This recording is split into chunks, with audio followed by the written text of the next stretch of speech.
یو کس وایي چې زه په یونیورسټۍ کې سبق کوم، یو استاد دا خبر وکړه چې انبیاء علیه السلام او صحابه کرام او اولیاء په وسیلې سره دعا نه دي غوښتل پکار.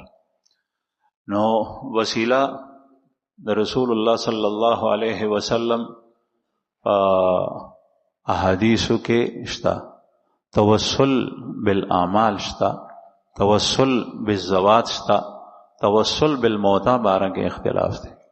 وسیله د اعمال شته د بخاری شریف کې حدیث ته د دریو کسانو چې په غار کې راګیر شول او بیا د اعمالو په وسیلې سره دعا غوښته د الله پاک، دا د اعمالو په وسیلې سره دعا غوښته، یا الله ما دا نیک کار کړی دی، که دا مې ستا د رضا دپاره کړی نو موږ نه دا مصیبت لرې کړي، نو دا وسیله وه. توسل بالذوات هم شته، بخاری شریف کې حدیث دی، حضرت عمر فاروق رضی الله عنه دور خلافتو باران بند شوی او قحطو روړه وه، نو حضرت عمر صاحب اعلان وکړو ځئ چې زارۍ ته وځو، استسقا باران غواړو. د پیغمبر علیه السلام ترم په هغه ډله کې حضرت عباس صاحب، نو وی چې یا الله مخکې به مونږ تا نه د پیغمبر په وسیلې سره سوال کولو، اوس د پیغمبر د تره په واسطې او وسیلې سره مونږ تا نه سوال کو، په مونږ باران راوورو. نو دا توسل دی، بخاری شریف کې حدیث دی، دا شته. دریم د مړي په توسل سره سوال کولی، نیک اولیای نیک ولی وي، په دې کې اختلاف دی. د عرب علما بعضې خلک وایي چې دا نه ده جایز،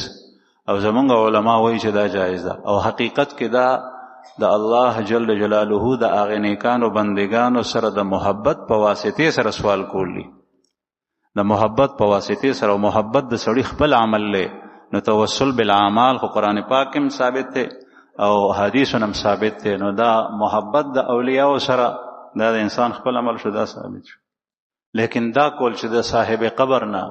قبر ته لاړ شي وغه نه وغواړي چې ته مونږ باندې باران راوورو، نو دا کفر او شرک دی. او تا هغه صاحب قبر ته وایي چې ته مونږ دپاره باران وغواړه، نو دا کفر خو نه دی، لیکن طریقه خطا ده، ځکه چې هغه غریب خو ضرورت نشته هغه ته د باران.